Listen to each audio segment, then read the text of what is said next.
Copyright స్ట్రైక్‌కి, క్లెయిమ్‌కి ఉన్న తేడా ఏంటి? వస్తే డిలీట్ చేయాలా? కాపీరైట్ క్లెయిమ్ ఆర్ స్ట్రైక్ వస్తే డిలీట్ చేయాలా? ఇది యాక్చువల్‌గా నేను వీడియో చేశానండి ఇంతకుముందు. అప్పట్లో నాకు ఎంత అసలు 500 సబ్స్క్రైబర్స్ కూడా లేరు ఆ టైంలో. సో, ఆ టైంలో చేశాననమాట వీడియో. కానీ ఇది చాలా చాలా ఇంపార్టెంట్ వీడియో. మొత్తం స్కిప్ చేయకుండా అయితే చూడండి. మొత్తం మీకు అసలు కాపీరైట్ క్లెయిమ్ గురించి, స్ట్రైక్ గురించి ఇంకోసారి డౌట్ రాకుండా మొత్తం క్లారిఫై అయితే అవుతుంది. ఫ్యూచర్‌లో కూడా ఇలాంటి వాటిల్లో మార్పులు, చేర్పులు అయితే ఏమి ఉండవు గ్యారంటీగా. సో, ఇది మీకు ఖచ్చితంగా యూజ్ అయ్యే ఇన్ఫర్మేషనే. సో, ఫస్ట్ కాపీరైట్ క్లెయిమ్ గురించి అయితే చూద్దాము. కాపీరైట్ క్లెయిమ్ వేరు, స్ట్రైక్ వేరు. 2 డిఫరెంట్ అనమాట. కాపీరైట్ క్లెయిమ్ అంటే మీకు జస్ట్ కాపీరైట్ అని వస్తది. కాపీరైట్ అంటే అది కాపీరైట్ క్లెయిమే. కాపీరైట్ క్లెయిమ్ అని లేకపోయిన వర్డ్ అది కాపీరైట్ క్లెయిమ్ అన్నట్టు అర్థం అనమాట.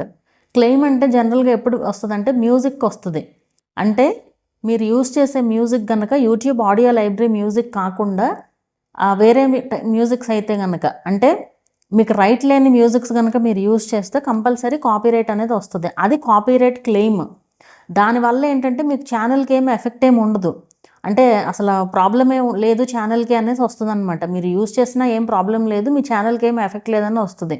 కానీ ఆ వీడియోకి మీకు రెవెన్యూ అనేది రాదనమాట. ఎందుకంటే క్లెయిమ్ ఎవరైతే వేస్తారో వాళ్ళకే వెళ్తది రెవెన్యూ. మానిటైజేషన్ అయిన తర్వాత. అండ్ మానిటైజేషన్‌కి ఏమన్నా ఎఫెక్ట్ అవుతదా అంటే మానిటైజేషన్‌కి కూడా ఏమి ఎఫెక్ట్ అవ్వదు. కాపీరైట్ క్లెయిమ్ ఉన్న వీడియో గనక ఇప్పుడు ఆ వీడియోకే మీకు ఎక్కువ వ్యూస్ ఉన్నాయి అనుకోండి. మేబీ అప్పుడు ప్రాబ్లమ్ రావచ్చు.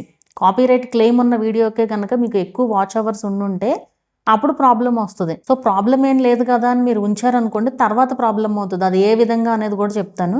ఇప్పుడు కాపీరైట్ క్లెయిమ్ వల్ల ఏంటంటే మనకు మానిటైజేషన్ అయిన తర్వాత ఇప్పుడు అక్కడ వ్యూస్ వస్తా ఉన్నాయనుకోండి ఆ వీడియోకి. అవేంటంటే అన్‌మానిటైజ్డ్ వ్యూస్ కింద లెక్క అనమాట. అంటే మనకు రెవెన్యూ రావట్లా. క్లెయిమ్ వేసిన వాళ్ళకే రెవెన్యూ వెళ్తుంది కదా! సో, అన్‌మానిటైజ్డ్ వ్యూస్ గనక మీ ఛానెల్‌లో ఎక్కువ ఉన్నాయనుకోండి మానిటైజేషన్ తర్వాత రెవెన్యూ ఆర్‌పీఎం తక్కువగా ఉంటది. సో, దాన్ని బట్టి ఓవరాల్ ఛానెల్ అయితే ఎఫెక్ట్ అవుతుందనమాట. సో, ఇక్కడ ఏంటంటే యూట్యూబ్‌లో ఏదైనా సరే మనం కరెక్ట్‌గా చేస్తేనే మీకు అంతా కరెక్ట్‌గా ఉంటది. సో, కాపీరైట్ క్లెయిమ్ వల్ల ఏం ఇష్యూ లేదు, యూట్యూబ్ ఏం ఇష్యూ లేదని చెప్పినా సరే, మనకు నిజంగా ఇష్యూ ఉంది అన్నప్పుడు మనం యూజ్ చేయకుండా ఉంటేనే బెటర్ కదా! ఓవరాల్ ఛానల్ ఆర్‌పీఎం తగ్గితే ఏంటంటే రెవెన్యూ చాలా తక్కువ ఉంటది. మీకు రావాల్సిన దానికంటే కూడా తక్కువ వస్తదనమాట. సో, అందుకే కాపీరైట్స్ లేకుండా చూసుకోవడం బెటర్ అది. అండ్ కాపీరైట్స్ మరి అందరూ యూజ్ చేస్తున్నారు కదా! ఎలా యూజ్ చేస్తున్నారు? కాపీరైట్ మూవీ సాంగ్స్ ఎట్లా యూజ్ చేయాలనేది ఒక షార్ట్ ఏదో నేను రీమిక్స్ చేశాననమాట. దానికి అసలు రోజు వ్యూస్ వస్తూనే ఉంటాయి. నెగెటివ్ కామెంట్స్ కూడా వస్తూనే ఉంటాయి. ఏమాత్రం కొంచెం కూడా అసలు ఆలోచనే చేయరనమాట జనాలు. మరి అందరూ యూజ్ చేస్తున్నారు కదా! నీకేం తెలీదు నువ్వు అట్లాగే చెప్తావు. ఇట్లాంటి కామెంట్స్ అనమాట. అసల నిజంగా ఛానల్ ఉన్న వాళ్ళకైతే ఒక వీడియో పెట్టంగానే అర్థమవుతది. ఏమీ తెలియకుండా ఏదో ఒకటి పెట్టేసే వాళ్ళే ఇట్లాంటి పిచ్చి కామెంట్స్ రాస్తారనమాట. ఇప్పుడు డాన్స్ వీడియోస్ ఎవరు యూజ్ చేసినా సరే సాంగ్ ఖచ్చితంగా కాపీరైట్ వస్తది. మీకు తెలీదు కదా వాళ్ళకి కాపీరైట్ వచ్చిందని. ఇప్పుడు మీ వీడియో కాబట్టి మీకు తెలుస్తుంది కాపీరైట్ వచ్చినట్టు. వేరే వాళ్ళు యూట్యూబ్ స్టూడియోలోకి దూరేం మీరు చూడలేరు కదా! వాళ్ళకి కాపీరైట్ వచ్చిందా లేదా అనేది. సో, ఎవరికైనా లాంగ్ వీడియోస్‌లో ఎవ్వరు యూజ్ చేసినా సరే కాపీరైట్స్ అనేది వస్తాయి. షార్ట్స్‌లో యూజ్ చేయొచ్చు. షార్ట్స్‌లో యూజ్ దిస్ సౌండ్ ద్వారా మీరు ఆ సాంగ్స్ అనేది యూజ్ చేయొచ్చు 1 మినిట్ వరకు. కానీ వాటిల్లో కూడా మీకు కొన్నిటికి కాపీరైట్స్ వస్తాయి. కొన్నిటికేంటంటే కాపీరైట్ వచ్చి తర్వాత షార్ట్స్ పాలిసీ అని వస్తది. షార్ట్స్ పాలిసీ అని వస్తే ప్రాబ్లమ్ ఏం లేదు. అలా కాకుండా కాపీరైట్ వచ్చేసి అలా ఉండిపోయిందనుకోండి. ఒక 2, 3 రోజుల పాటు అలాగే ఉండిపోయిందనుకోండి కాపీరైట్ వచ్చేసి. ఇంకా అది కాపీరైట్ క్లెయిమ్ అన్నట్టే. సో, మీరు ఇంకా దానికేం రెవెన్యూ అయితే రాదు మీకు. అది కాపీరైట్ పోయి షార్ట్స్ పాలిసీగా మారితే షార్ట్స్ పాలిసీ ప్రకారం అది కాపీరైట్ కాదు అనేసి అర్థం అన్నమాట. అప్పుడు మీకు రెవెన్యూ వస్తది. షార్ట్స్‌లో యూజ్ దిస్ సౌండ్ ద్వారా యూజ్ చేయొచ్చు. కానీ వాటికి కూడా కొన్నిటికి క్లెయిమ్ అయితే వస్తదనమాట మ్యూజిక్స్‌కి. అది. అంతేగాని వేరే ఎవరో యూజ్ చేశారు, మేము యూజ్ చేస్తాము, మాకు క్లెయిమ్ వచ్చింది, వాళ్ళకి క్లెయిమ్ రాలేదు అనుకోవద్దు. అందరికీ క్లెయిమ్ వస్తది. మీరు మీ ఛానల్‌ని వేరే వాళ్ళు చూడలేరు కదా! మీకు క్లెయిమ్ వచ్చిందని ఎవరికీ తెలీదు మీరు చెప్తే తప్ప. సో, వాళ్ళకైనా అంతే. వాళ్ళ ఛానల్‌లో దూరైతే మీరు చూడలేరు కదా! అది. అలాగే కొన్నిసార్లు కాపీరైట్ అనొచ్చి పార్షియల్లీ బ్లాక్డ్ అనేసి వస్తది కదా! సో, అలా కాపీరైట్ వచ్చి పార్షియల్లీ బ్లాక్డ్ అంటే ఏంటంటే ఎవరైతే కాపీరైట్ క్లెయిమ్ వేశారో వాళ్ళు కొన్ని ఏరియాస్‌లో, కొన్ని కంట్రీస్‌లో బ్లాక్ చేశారు అనేసి అర్థం అనమాట. సో, వాళ్ళు అలో చేయటం లేదు. అక్కడ ప్లే చేయడానికి అలో చేయట్లేదనమాట. సో, అది కూడా కాపీరైటే. అలా వస్తే అసలు కంపల్సరీ డిలీట్ చేయటమే బెటర్ ఆ వీడియోని. మీరు కావాలంటే మళ్ళీ దాన్ని డౌన్‌లోడ్ చేసుకొని వేరే వాయిస్ ఓవర్ ఇచ్చో ఏదో ఒకటి వేరే మ్యూజిక్తో పెట్టుకోవడం బెటర్ అనమాట. Free audio library మ్యూజిక్తో.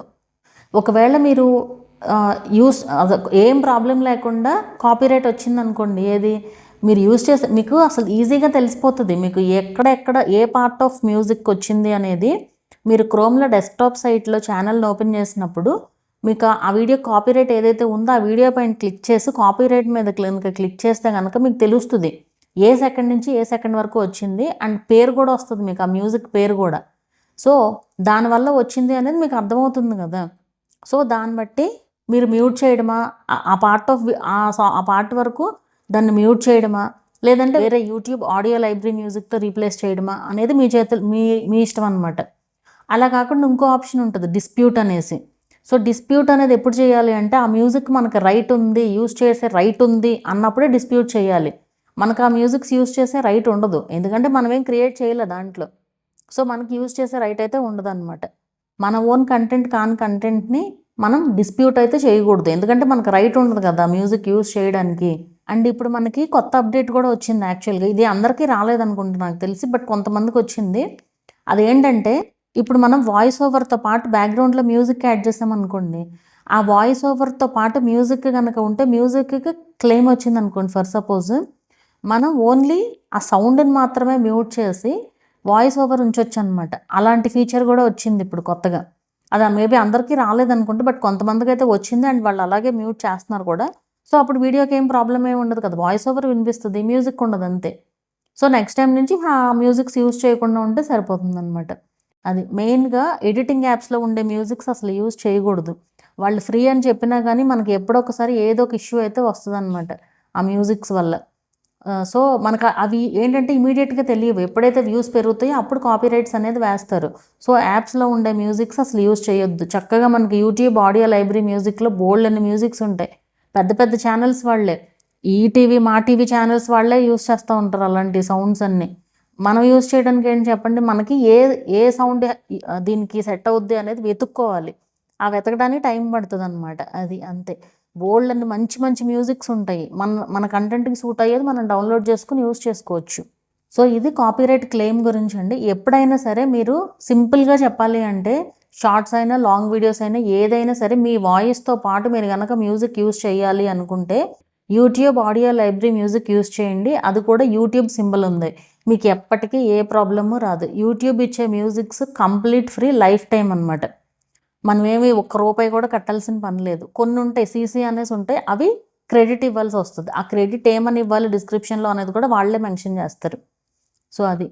సో మీకు అర్థమైందనే అనుకుంటున్నాను, ఒక క్లారిటీ వచ్చిందనే అయితే అనుకుంటున్నాను కాపీరైట్ క్లెయిమ్ గురించి. వీడియో డిలీట్ చేయాలంటే నా సజెషన్ అయితే నేను డిలీట్ చేయమని చెప్తాను, ఎందుకంటే నేను ఎప్పుడు ఏది చెప్పినా ఫ్యూచర్లో కూడా ఏ ప్రాబ్లము రాకూడదని చెప్తాను. సో దాన్ని బట్టి మీరు కాపీరైట్ క్లెయిమ్స్ రాకుండా చూసుకోండి, ఎందుకంటే ఆ వీడియోకే మళ్ళీ వ్యూస్ పెరిగినాయి అనుకోండి, అప్పుడు ప్రాబ్లం అవుతుంది మళ్ళీ. సో ఎందుకు రిస్క్ చెప్పండి. అలాగే కాపీరైట్ స్ట్రైక్ ఎప్పుడు వస్తుంది అంటే మీరు వేరే వాళ్ళ వీడియో యూస్ చేసినప్పుడు వస్తుంది. నాట్ ఓన్లీ కంప్లీట్ వీడియోనే కాదు, చిన్న క్లిప్స్ యూస్ చేసినా కూడా కాపీరైట్ వస్తుంది. థంబ్నెయిల్ యూస్ చేసినా కాపీరైట్ వేస్తారు. ఏది మీరు వేరే వాళ్ళ వర్క్ అంటూ ఏది యూస్ చేసినా మీకు కాపీరైట్ వచ్చే ఛాన్సెస్ ఉంటాయి ఆ క్రియేటర్ కనుక చూస్తే. అండ్ కంటెంట్ ఐడి క్లెయిమ్ అనేసి ఉంటుంది. అదేంటంటే ఇప్పుడు పెద్ద ఛానల్స్కి ఉంటుంది అన్నమాట. ఇప్పుడు మ్యూజిక్ ఛానల్స్ ఉంటాయి, మనం మ్యూజిక్ యూజ్ చేయగానే ఆటోమేటిక్గా క్లెయిమ్ ఎందుకు వచ్చేస్తుంది, అసలు మనకి పబ్లిష్ కూడా అవ్వాల్సిన పని లేదు, అది ప్రైవేట్లో ఉండగానే కాపీరైట్ వచ్చేస్తుంది. ఎందుకు అంటే అది ఆటోమేటిక్, వాళ్ళు అలా పెట్టుకుంటారు. మన ఇండివిజువల్ క్రియేటర్స్కి అయితే అట్లా ఉండదు, అవి మ్యూజిక్ ఛానల్స్ అనమాట, ఒరిజినల్ మ్యూజిక్ ఛానల్స్ కదా. సో వాటికి అలా ఉంటుంది కంటెంట్ ఐడి క్లెయిమ్ అనమాట. సో అలా ఉండే వాటికి ఏంటంటే ఇమీడియట్గా అసలు అప్లోడ్ చేస్తూ ఉండగానే కాపీరైట్ అని వచ్చేస్తుంది.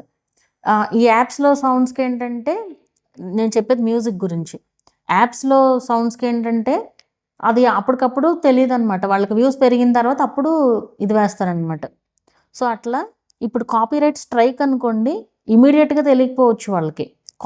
కొన్ని అయితే ఇమీడియట్గా ఇప్పుడు వాళ్ళకి ఆటోమేటిక్గా స్ట్రైక్ వేసేటట్టు పెట్టేసుకుంటారు వాళ్ళు, పెద్ద ఛానల్స్ వాళ్ళు అయితే కనుక. ఏది వీడియోగా విజువల్గా, నాట్ ఓన్లీ మ్యూజిక్కే కాదు, విజువల్గా. మ్యూజిక్ అయితే స్ట్రైక్ వేయరు, జనరల్గా క్లెయిమే వేస్తారు. బట్ వీడియో యూజ్ చేస్తే కనుక ఖచ్చితంగా స్ట్రైక్ అనేది అయితే వస్తుంది అనమాట. అది ఎవరికైనా, ఈవెన్ మనం కూడా వేయచ్చు కాపీరైట్ స్ట్రైక్స్. మన వీడియో ఆర్ మన వర్క్ ఏది యూజ్ చేసినా సరే, నేను వీడియో కూడా చేశాను ఆల్రెడీ దీని గురించి. అప్పుడు నాకు పెద్ద సబ్స్క్రైబర్స్ లేరు. నేను ఆ వీడియో లింక్ ఇక్కడ కామెంట్స్లో పిన్ చేస్తున్నాను చూడండి. 2 వీడియోస్ పిన్ చేస్తున్నాను.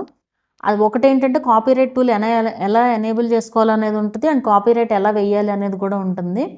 అండ్ నాట్ ఓన్లీ ఇప్పుడు మన వీడియోస్ ఎవరైనా యూజ్ చేస్తారనుకుంటే కాపీరైట్లో కనిపిస్తాయి కదా, ఆ కాపీరైట్లో కనిపించని వాటికి కూడా మనం స్ట్రైక్ వేయొచ్చు. అది ఎలా అనేది కూడా నేను వీడియో చేశాను. అంటే మన వర్క్ ఎవరైనా, మన thumbnail ఎవరైనా యూజ్ చేశారనుకోండి వేయొచ్చు.